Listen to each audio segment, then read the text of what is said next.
lemnul crucii era stropit de sângele mielului iubit.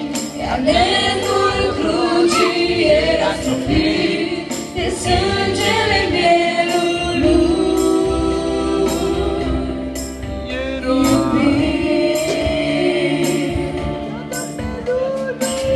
Iată mielul lui Dumnezeu ce a purtat păcatul meu.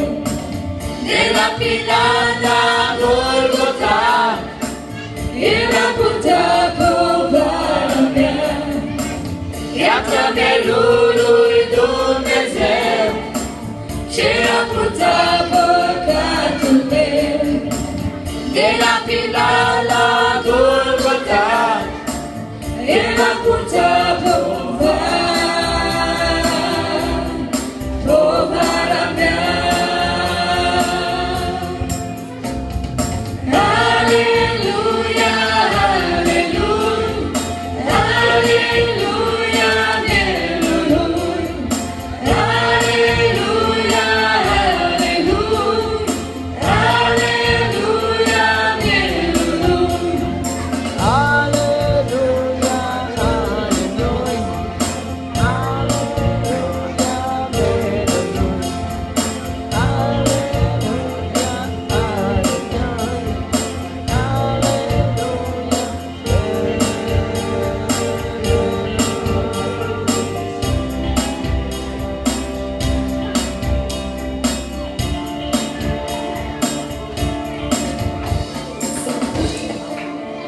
Durerii erau picioarele,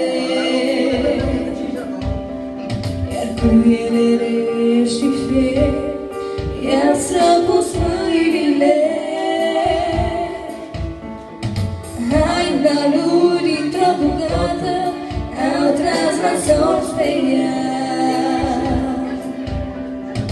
A desținut ce i-a pus când l-au făcut cu sulița. Iar lemnul crucii era stropit de sângele mielului iubit.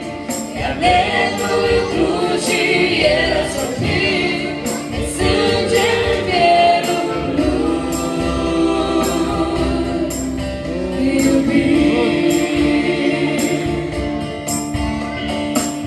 Iată mielul lui Dumnezeu ce a purtat păcatul meu. De la Pilat la Golgota, El a purtat povara mea. Iată mielul lui Dumnezeu ce a purtat